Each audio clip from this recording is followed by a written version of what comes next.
Magandang araw mga kaibigan.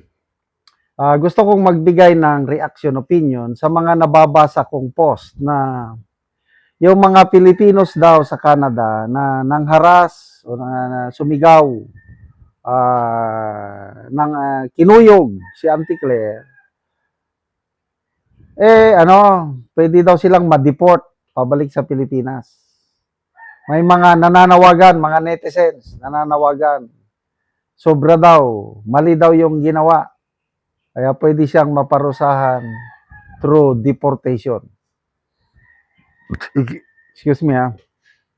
So, sinearch ko ngayon sa Google, sa AI, is it true that Filipinos living in Canada who harass diplomatic guests? Kasi sina PBBM, Auntie Claire, doon sila, official visit nila yon, invited sila ng Canadian government. So, guest sila ng Canada. So, dahil official guest sila ng Canada, hindi daw mo daw pwedeng iganon. Huwag mo silang iharas. So, pwedeng ma-deport. So, is it true na pwede silang ma-deport? Sagot ng Google or AI, no, it is not broadly true that Filipinos living in Canada can be punished by deportation simply by protesting or yelling at diplomatic guests, as Canada strictly protects the freedom of expression and peaceful assembly. Under Canadian immigration law, a foreign national or permanent resident can only face deportation if they are convicted of a serious criminal offense or deemed a security threat. Ayan. The question stems from a viral July 2026 incident in Vancouver. A group of Filipino Canadians confronted and shouted at Malacanang press officer Claire Castro during President Marcos Jr. visit, yelling political criticism such as demanding a president's resignation or calling officials' names on public property is considered protected political speech in Canada. So, pwede yun. Okay, criminal limits. Verbal confrontation only becomes a crime in Canada if it crosses the criminal harassment, causing someone to reasonably fear for their safety, or uttering threats, threatening death or bodily harm. Merely being rude or disruptive does not justify criminal charges or deportation. Oh. Kaya, nandun na nga ang mga pulis eh. Ano sabi ng isang pulis? You can film anything you want, you can say anything you want. Ganon, you're free to do so. Kasi, nagbibideo lang, sumisigaw lang. Anong sinisigaw? Ibalik ang pera ng flood control. Maawa kayo sa Pilipino. Ninanakaw nyo na ang pera ng taong bayan. Magnanakaw kayo. Sinungaling, pangit. Tapos yung PI mo, PI, mura. Di naman nila maintindihan yung PI mo. O, di, wala. Ay, ang problema, sobratang nasaktan si Auntie Claire, lalo na yung word na pangit. Pangit daw ako. Sa tingin ko, nagsisinungaling sila dahil hindi naman ako pangit. Siguro, ang ibig niya sabihin yung mukha niya. Well, in fairness, maganda si Auntie Claire when it comes to facial features. Maganda. Kahit magandang mukha mo, kung yung pag-uugali mo, pananalita mo, may nabasa akong post kanina. Kung si Claire Castro ang nanlait, example, yung tinawag niya si BP Sara na, ano ba yung, kalimutan ko, Chucky? Chucky ba yun? Sandali ha. Chucky. Yung, sandali na sana yun. Chucky. Okay lang daw yun. Tinawag niyang Chucky. Basta medyo may pangit ang mukha, Chucky. I'm not sure kung Chucky. That's freedom of expression. Okay yun kay Auntie Claire. Eh, nung tinawag siya ng pangit, tinawag siya na sinungaling, wala na daw yun. Ah, crossing the line. Ano ba yan?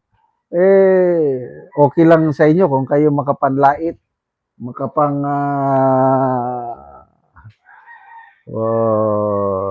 basta, akala kasi ni Auntie Claire, yung salita niya, okay lang yun. Yung, parang marespeto daw siya kasi palaging po, kailang tignan mo yung laman ng salita niya, mabibigat, matatalim. Tapos, puros akusasyon sa mga Duterte. Yung mga nagmamahal kay Duterte, I believe yung mga na nanguyog, kinuyog siya doon, mga nagmamahal kay Duterte yun. Kaya, and of course, nagmamahal sa bayang Pilipinas. Kasi, hindi nila maatim na ninanakaw lang ng gobyernong ito ang bilyones, trilyones na pera, flood control. Kaya, ayun, nilabas nila yung hinaing at salamat naman at ganyan ang tunay na demokrasya sa Canada. Kung dito sa Pilipinas at ginanon siya, ano kayang mangyari? Delikado yung nanguyog kay Auntie Clay kung dito sa Pilipinas. Ano kaya may sumubok? Ako, pag makita ko siya, o kahit ang Pangulo, sisigawan ko lang, ang isisigaw ko lang Duterte. Yun lang. Bahala na kung anong mangyari sa akin. Kasi yung hinanakit ko, although tanggap ko na kidnap, na preso si Tate Digong, kailang nandito pa rin yung hinanakit. Gusto ko lang ilabas yung hinanakit ko. Sisigaw lang ako sa Duterte sa harap ni Pangulong Marcos Jr., sa harap ni Auntie Claire. Sisigawan ko, Duterte! Duterte! Duterte! Ayan. Maligaya na ako pag magawa ko yan.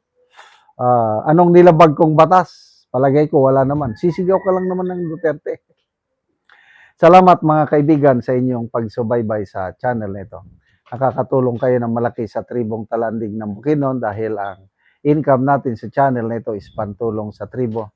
Namimigay tayo ng libreng yero at pako para makapagpatayo sila ng mas maayos na tirahan. Panoorin nyo ang video na ito. Ko diri sa ipatindog nga balay sa natabangan og yero. So mao na ni ang iyang balay nga pagaatupan karon. Og mao na ni ang yero nga nahatag natabang sa ilaha nga ilang pag-iatok.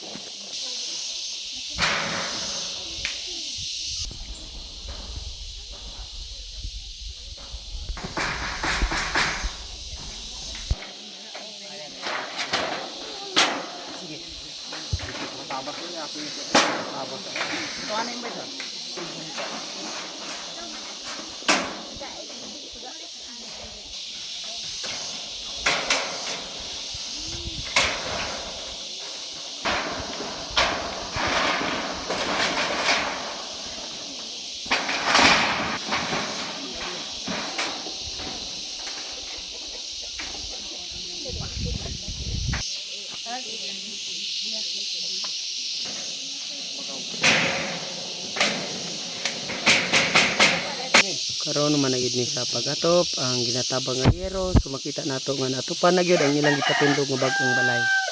Kaya sa Ginoo, nakabalay na gid ko. Nagatag kasi tamas pud kayo. Kay natidloon man ko sa akong gintanan. Oo. So pila na ka tuig nga nakigpuyo lang ka sa imong ginikanan? Sa akong kuan, paminaw mga 5 na gid ka tuig. 5 na gid ka tuig. So karon dako na ako nga pasalamat kay naamo nga nakatabang sa amuha aron nga makapabarog ko sa akong kaugaling nga balay aron di na ako makiloob sa akong ginikanan. Pangalan nga pamilyado na ko. So naa na kay anak? Na anak ko anak karon isa. Isa. Ay pinaagi ini sa inyong tabang sa mga akong pasalamat pod na katabang sa mua kay ang among pangorta igo ra gyud sa kaon. So wala na budget para sa iatop nga yero. So salamat kayo.